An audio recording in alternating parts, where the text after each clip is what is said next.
Episode 16: Social Credit and Usury. We are sometimes told that the mechanism by means of which the banking system concentrates wealth, power, and privilege in fewer and fewer hands consists primarily in the fact that the banks fraudulently charge interest on money that is created out of nothing.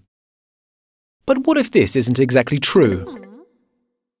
According to the social credit analysis of Major C.H. Douglas, not to be confused with Chinese social credit, while economic rent-taking is undeniably a feature of the present banking system, the mere charging of interest on bank credit issued via loans does not constitute the core of the problem.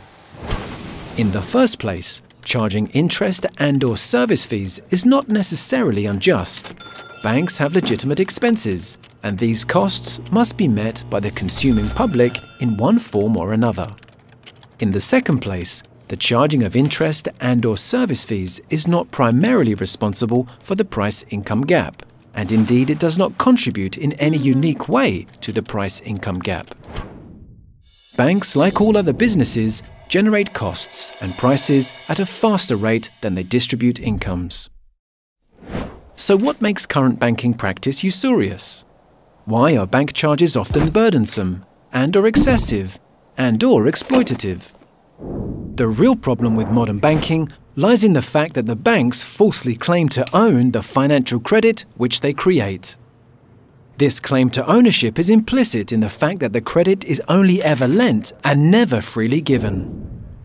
Since financial credit is meant to represent the real credit of society, i.e. the capacity of society to produce goods and services, claiming to own a society's financial credit is equivalent to claiming to own its real credit, which the banks most certainly did not create. While fraudulent, these claims to ownership wouldn't constitute that much of a practical problem were it not for the recurring gap between prices and incomes. It is the existence of the gap which makes it possible for the banks to assert themselves as the chief financial beneficiaries of that factor of production which is primarily responsible for the gap, the real capital of society. How does this happen? Well, as we have seen in previous episodes, access to the surplus flow of goods and services that the real capital makes possible can only be granted via additional government, corporate, or consumer loans.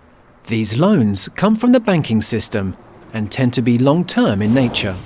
Since compound interest increases exponentially the longer the term of the loan, the banks can impose very lucrative terms on the supplementary financial injections which the economy requires at periodic intervals in order to maintain equilibrium. The banks thus benefit disproportionately and unjustly from the gap that is caused by real capital, and yet they did not create this real capital. Indeed, relying on them to fill the gap with debt money allows them to dispossess the rightful beneficial owners of society's real capital, the common citizens. It is this surreptitious usurpation of ownership which constitutes the greatest evil inherent in the bank's monopoly of credit. Provided that the price-income gap can be properly eliminated on social credit lines, much of the usurious character of banking would automatically vanish. It is for this reason that social credit is not in favour of the nationalisation of the private banks, nor is it opposed to bank profit so long as that profit is functionalist in nature. What is desired is that the private banks should effectively serve a national or public policy rather than a self-serving private policy, and be rewarded accordingly. This animated series was sponsored by the Clifford Hugh Douglas Institute for the Study and Promotion of Social Credit. For more information on Douglas Social Credit, please visit socred.org or socialcredit.com.au. Be sure to like this video and please subscribe to our channel.